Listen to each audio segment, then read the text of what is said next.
everyone, and welcome back to another Bite, where we rewatch the most innovative and intriguing pitches from Shark Tank. I'm Ariel, and I'm joined today by Jon. Hey, how's it going, everybody? You know what they say. You can't eat your candle and have it too. Wait, I don't think that's right. Today, we're adding a dash of flavor and flair with an edible chocolate candle company. Will our founders get an investment to wick their business up a notch, or will they be left wishing? Stay tuned after this ad. Teams everywhere are dealing with a serious problem, a productivity problem. Don't worry, HubSpot's customer platform can help. No more time-consuming tasks, no more chasing down prospect info, no more one system for this, another for that. HubSpot helps you find leads, reach prospects, and deliver the insights to convert them to customers, all in one place. Make your productivity problem no problem at all. Visit HubSpot.com to learn how they can help you grow better. So today in the tank, we have Let Them Eat Candles, which is exactly what it sounds. Let Them Eat Candles is brought to us by founders Lori Sandler and Bob Michelson. They're asking for $250,000 for a 10% stake in their company, so $2.5 million valuation for an edible birthday candle solution. So solves the problem. No one likes wax on their cake. No one likes to wait for their child to, blow out the candle and get spit everywhere. But this finally offers a solution for everyone to have an edible piece of cake. So add some chocolate on top of your chocolate cake for your child at their birthday party. Yes. The flame lasts for a minute, so specifically long enough to sing happy birthday. And they have a number of different flavors across milk, dark chocolate, and then different designs. Yep. So initial thoughts as a parent, what do you think about this, Jon? Instead of waiting for your children to spit all over the candles, they have to move faster to spit all over the candles. And then everybody at the party gets to eat one of the candles that they spat all over, which I think is just really just what I'm looking for. I like getting sick every 4 weeks. It's just one of my favorite things about being a parent. And this seems like it would super immunity. Really help. You get a super immunity. Yeah, I'm going to live forever. I think this is a really cool product, actually. I think this is really cool. I think getting the wax on the cake kind of stinks. You got to pick it off. No one wants to eat the wax. Yeah. Everybody loves to lick the candles, but it's kind of nasty. Wait, you lick the candle? I'm licking some You don't lick the candles? No. What do you do when you take the candle out of the cake? Just take it out. What? You just let all that frosting go to waste? Yes. You're sick. It's because of the wax. It's not worth it. The wax to frosting ratio. It's just, I don't mess with it. I would like to do a listener poll, and I might be shocked by this. Yeah. I believe you are in the 5% minority of people who do not lick the frosting off their candles after they pull them out. I've never seen someone do that before. You're kidding me. We might have to end this segment. when Ariel's out. Done. Do you lick the frosting? Yeah, of course. See? No, I've never heard of this. All right, our producer Arie just hopped in and gave us the thumbs up. Ariel. I'm an uncultured swine. I don't know. I don't know. Okay. Anyway, I think it's a pretty cool product. I actually think kids would love it. I think the idea of being able to eat the candles is really cool. I think being able to eat surprising items is also really cool. Yeah. And they could ride off that, there's that whole trend, is it cake? Where they make objects and then cut things. They cut things and they eat the cake. I mean, this is kind of on that line. It's a surprise and delight to eat your candles. Yeah. And so I'm actually very in on this product. I think it's really cool. I think it's shocking nobody's done it. There are definitely some challenges to this business. I'm really worried actually about their ability to distribute this product. Nobody's out searching for this. There's no inbound demand for edible chocolate candles, right? And so that means they have to get themselves into distribution locations where people are doing shopping for these things. It means they basically have to get into all these grocery stores and do all this stuff. The problem is, though, unlike wax, it's not a super stable product, right? There's risk of it melting. There's risk of it breaking. If the box gets dropped, all the candles break.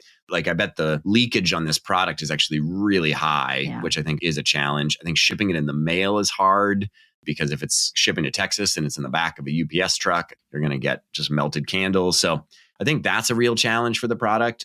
I think it's actually a little tricky to get into those spots of distribution. It's not a big enough, meaningful enough product from a category or share perspective. I bet grocery stores sell a very, very small number of birthday candles every month. Yeah. It's a steady stream, but it's just not that large. And so for them to put these in, they've got to take shelf space away from something else. And are they going to make more money on this or that? Yada, yada. So I do think there's some real challenges for them, but I think the product itself is cool. And I think that I'd eat my candle. Yeah. I mean, you wouldn't, but I would try for this oh, sure. segment. I would definitely try. Now I would. Now I feel the pressure a little bit. Sure. I think you're right. And as far as like their retail, and they mentioned this too, like they got into Publix. They're testing in like a Kroger and Albertsons and Ahold and like the really big grocery chains, which I think is like huge kudos to our founders for being able to have such a, shock and delight type product actually be within the shelf. So I guess it kind of comes down to like, do you feel that the retail continues to be the best space for them? Or do you think that they would have more success leaning into like the D2C? And maybe it is like the fun, is it cake type videos or like the shock and awe of like someone eating a candle off of their cake without any context to like surprise folks and get them intrigued in the product? Or do you think it's kind of a mixture of both? I think they're going to have a hard time getting D2C distribution on this. Yeah. I don't think there's any inbound. I think the like surprise and delight is just not high enough. It's not that surprising or that delightful. And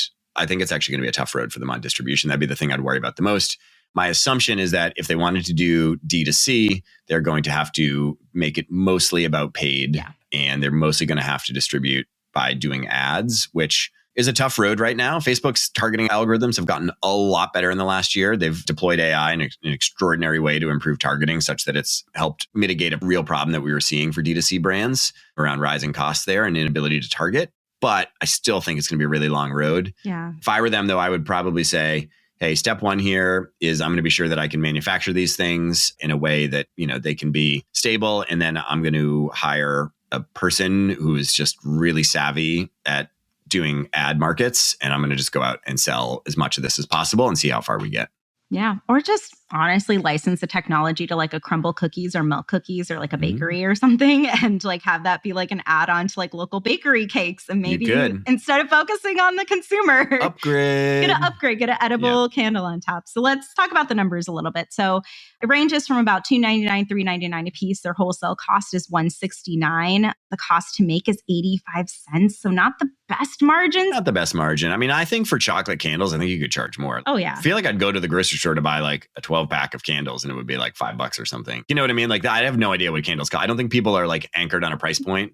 Like people kind of know what eggs cost. And then when they go and they look at eggs, they're like, ooh, boy, eggs are expensive right now. Yeah. Because it's a regular purchase. Whereas like birthday candles, you're like, I have no idea what they cost. You're like, oh, $10 for birthday candles? Whew, okay, I guess.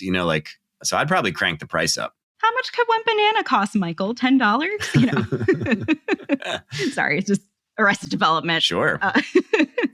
So total sales, though, I mean, they did pretty well with sales, about 2.3 million total. And then for this year, they're projected to 1 million, which it's amazing. It's totally amazing. It's great. It's very surprising that they've done a lifetime sale of $2.3 million on a product that sells for like $3. But it seems like the market is more interested in this. And I think that's great. I think they should crank the price. I think they should continue to lean into their distro. I think they should do a bunch of advertising that's, high ROI, high ROAS, and just scale the business. Yeah. I mean, I think Kevin has very similar thoughts too. So he was saying, if you can get into those 4 other like grocers or like retailers that you're targeting, this is something that you guys could probably have a lot of success with if you can prove out that proof of concept on shelf. Yeah. But his main thing is like, hey, this is going to be like a 2 to 3 year out kind of business. So I think for him, that was a little bit more of like a oof. I may not see my investment as immediate as other packaged products and goods. I think Mark also said he doesn't think they can grow quickly enough with direct-to-consumer model. So he was out. But surprisingly, we had Barbara come in offering $250K for 25% of the business. And then you have Lori also coming in as well, offering $125K as a loan, $125K in cash, and then wants 20% in exchange. So, between those two offers, I think it was a little bit of a greedy play in terms of equity. But I mean, I think given the fact that they are going to do $1 million in revenue this year and they've done 2.3 million lifetime, more than many other companies that come on Shark Tank, they have, a case to make for $3 to $5 million valuation, maybe, or something like that. I guess it's a birthday candle, so maybe that's foolish. Maybe it's worth $1 million or $2 million. But, Barbara basically offered $1 million valuation. How much they make this year. Yeah. Just as a reminder. Lori, a little less. And so, but it is hard because, we talk a lot about revenue multiples. And I think in tech, you evaluate companies on revenue multiples. And the reason you do that is because a lot of tech, you are investing for future growth. Well, I mean, everything you're investing for future growth. But in tech, you're able to look at like, for like software as a service, there's committed revenue to that business, right? They have subscription revenue. And so when you're investing, you invest at a higher multiple because you know there's a certain amount of revenue guaranteed. Whereas for a product like this, they could get pulled from Kroger or whatever, and their sales would just crash and burn, and that'd be it. Right. So I do think you end up, valuing businesses like this more on a free cash flow basis as opposed to a like revenue multiple. But it's a little greedy, but also like, I think for a product like this, maybe $1 million valuation is actually pretty fair. A little more fair. Yeah. Yeah. So what kind of advice would you give to our founders? I think I gave my advice. I would hire a savvy ads person and I would just sell a crap ton of chocolate candles on Facebook. Yep. My struggle with that, though, is Facebook isn't that good at birthday related targeting. I think that's all like reliant on self-report data. And that's like the one challenge of paid, right? Is like you have to meet your user when they have the highest intent or they're in the market looking and shopping for something. So I think that may be one of their challenges from like a paid perspective. I think their overall brand, I would love for them just to give it a little bit more love. No, their brand doesn't matter. A little bit of boomer. Yes, it does. No. Yes, it's with the chocolate old candles serif font on like a white background. It was giving something that came out of like the early 90s for like branding. I think they could just do a little refresh, a little bit of a like tiny bit of cleanup. Sure. You want the logo to look a little bit more professional. I can buy that. Yeah. A very minimalistic style. Have a child with a birthday candle. $500 on TaskRabbit and you can get a new logo. Spend the rest of your money on retargeting people who are searching for birthday gifts. And help with your packaging to make sure that your product stays cool from a logistics perspective. Yeah, that too. Yep, that too. That's our main advice. Production for today's episode was brought to you by Arie Desormeaux. Editing comes from Robert Hartwig and support from Alfred Schulz. Subscribe on Apple Podcasts, Spotify Podcasts, or wherever you subscribe to the greatest podcasts ever. That does it for me. See you next week in the tank for another bite.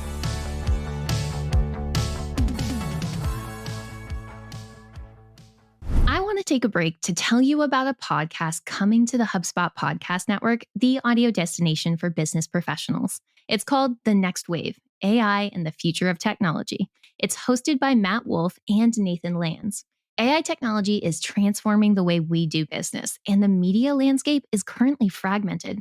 The Next Wave is leading the pack on AI technology and how you can apply it to growing your business. Matt and Nathan are leading AI creators and your guiding light in the AI and technology frontier.